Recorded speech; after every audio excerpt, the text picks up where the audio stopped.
നമസ്കാരം, രുചികളുടെ ലോകത്തിലേക്ക് എല്ലാവർക്കും ഒരിക്കൽ കൂടി സ്വാഗതം.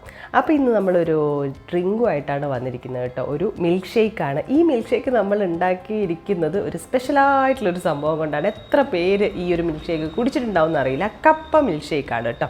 നമുക്ക് പെട്ടെന്ന് തന്നെ ഉണ്ടാക്കിയെടുക്കാമെന്ന് പറയാം. ആകെയുള്ളൊരു പണി എന്ന് പറഞ്ഞാൽ കപ്പ വേവിച്ചെടുക്കണം എന്നുള്ളത് മാത്രമാണ്.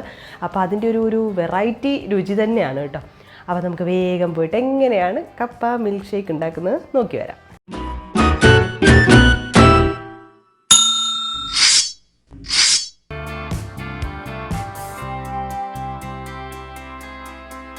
അപ്പോൾ ഇത് ഞാനിപ്പോൾ 2 ഗ്ലാസിൻ്റെ ആണ് ഉണ്ടാക്കുന്നത്. 2 ഗ്ലാസ് മിൽക്ക് ഷേക്കാണ് ഉണ്ടാക്കുന്നത്.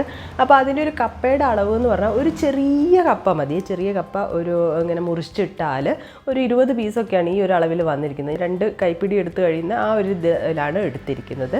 അപ്പോൾ ഇനി നമ്മളിത് വേവിച്ചെടുക്കാൻ പോവാണ്. അപ്പോൾ ഞാനിപ്പോൾ കുക്കറിലൊന്നുമല്ല കേട്ടോ, അല്ലാതെ സാധാരണ വേവിച്ചെടുക്കുകയാണ്. കാരണം പെട്ടെന്ന് തന്നെ അധികം വേവൊന്നും ഇല്ലാത്ത കപ്പയാണ്. പിന്നെ വേവിച്ചെടുക്കുമ്പോൾ ഉപ്പൊന്നും നിങ്ങൾ ചേർക്കേണ്ട ആവശ്യമില്ല കേട്ടോ. അപ്പോൾ ഇതൊന്ന് വെന്ത് വരട്ടെ. അപ്പം നമ്മുടെ കപ്പ വെന്ത് കഴിഞ്ഞിട്ടുണ്ട്. അപ്പോൾ വെന്ത് കഴിഞ്ഞു, ഇതൊന്ന് തണുക്കുകയും ചെയ്തിട്ടുണ്ട് കേട്ടോ. ഇനി നമ്മളിത് മിക്സിയുടെ ജാറിലേക്ക് ഇട്ട് കൊടുക്കുകയാണ്. ഇനി ഇതിലേക്ക് ചേർക്കാൻ പോകുന്നത് അണ്ടിപ്പരിപ്പാണ്. ഞാനിപ്പോൾ ഒരു 10, അതായത് ഒരു മുഴുവനായിട്ടൊരു 10 എണ്ണം അത്ര വേണമെങ്കിൽ ചേർക്കാം കേട്ടോ. 10ഓ 15ഓ ഒക്കെ നിങ്ങൾക്ക് ചേർക്കാം. ടേസ്റ്റ് നല്ലതാണല്ലോ. അപ്പോൾ ഇനി പിന്നെ ചേർക്കേണ്ടതെന്ന് പറഞ്ഞിട്ടുണ്ടെങ്കിൽ ഏലക്കയാണ്. ഒരു 3 ഏലക്ക തൊലി കളഞ്ഞിട്ട് അതും ഇട്ട് കൊടുക്കാം. പിന്നെ നമ്മൾ ഇതിലേക്ക് പാൽപ്പൊടി ചേർക്കുന്നുണ്ട്. പാൽപ്പൊടി ഞാനിപ്പോൾ ഒരു 2 ടേബിൾ സ്പൂണാണ് ചേർക്കുന്നത്.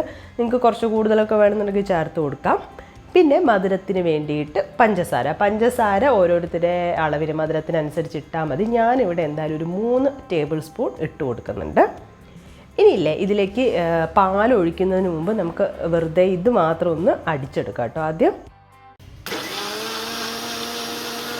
അപ്പോൾ ഇതാ അടിച്ചെടുത്തിട്ടുണ്ട്. അപ്പോൾ എല്ലാം കൂടി ഒന്ന് മിക്സായി വന്നിട്ടുണ്ട്. ഇനി നമ്മളിതിലേക്ക് പാൽ ഒഴിച്ചു കൊടുക്കുകയാണ്. അപ്പോൾ ഞാൻ ആദ്യം പറഞ്ഞു നമ്മൾ 2 ഗ്ലാസ്സാണ് മിൽക്ക് ഷേക്ക് ഉണ്ടാക്കുന്നത്. അപ്പോൾ 2 ഗ്ലാസ് പാലാണ് ഒഴിച്ചു കൊടുക്കുന്നത്. ഈ പാല് ഞാൻ തിളപ്പിച്ച് തണുത്തതിന് ശേഷം ഫ്രീസറിൽ വെച്ചതാണ്. അപ്പോൾ കുറച്ച് ആ ഒരു ഐസിൻ്റെ കട്ട പോലെയൊക്കെ ഉണ്ടാവുമല്ലോ. അപ്പോൾ അതെന്താണെന്ന് വെച്ചാൽ അടിച്ചെടുത്ത് കഴിയുമ്പോൾ നല്ല പതഞ്ഞിങ്ങനെ വരും. അപ്പോൾ നമുക്ക് പാലും കൂടി ഒഴിച്ചു കൊടുക്കാം. ഇനി നന്നായിട്ടങ്ങ് ബ്ലെൻഡ് ചെയ്തെടുക്കാം. അപ്പോൾ നമ്മുടെ കപ്പ മിൽക്ക് ഷേക്ക് ഇവിടെ റെഡി ആയിട്ടുണ്ട്. അപ്പോൾ അതിൻ്റെ കളർ തന്നെ കണ്ട, കപ്പയുടെ വെള്ള, പിന്നെ പാലിൻ്റെ വെള്ള, പിന്നെ നമ്മൾ അണ്ടിപ്പരിപ്പും വെള്ളയാണ്. അപ്പോൾ എന്താ, ഇത് കാണുമ്പോൾ നമുക്ക് ശരിക്കും തോന്നുന്ന പോലും ഇല്ല അല്ലേ കപ്പ കൊണ്ട് ഇങ്ങനെ ഒരു സംഭവം ഉണ്ടാക്കാൻ പറ്റുമെന്ന്. അപ്പോൾ എന്തായാലും ഇതിൻ്റെ ഒരു ടേസ്റ്റ് എന്ന് പറഞ്ഞാൽ ഒരു വ്യത്യസ്തമാണ്. കപ്പയുടെ ടേസ്റ്റ് ഉണ്ടോയെന്ന് വെച്ചാൽ കപ്പയുടെ ടേസ്റ്റ് ഉണ്ട്. ഇനി കൂടുതലായിട്ട് ഇഷ്ടമുള്ളവർക്ക് കൂടുതൽ കപ്പ ചേർക്കാം കേട്ടോ. അപ്പോൾ എന്തായാലും വ്യത്യസ്തമായ ഒരു ടേസ്റ്റാണ്. എല്ലാവരും ട്രൈ ചെയ്ത് നോക്കുക. ഇനിയിപ്പോൾ വീട്ടിൽ ഫ്രൂട്ട്സ് ഒന്നും ഇല്ലെങ്കിൽ നമുക്ക് കപ്പ വെച്ച് മിൽക്ക് ഷേക്ക് ഉണ്ടാക്കാമെന്നാണ്. അപ്പോൾ എല്ലാവരും ട്രൈ ചെയ്ത് നോക്കി നിങ്ങളുടെ ഫീഡ്ബാക്കൊക്കെ കമൻസ് ആയിട്ട് അറിയിക്കുക. പുതിയൊരു വീഡിയോ കാണുന്നവരെ ബൈ.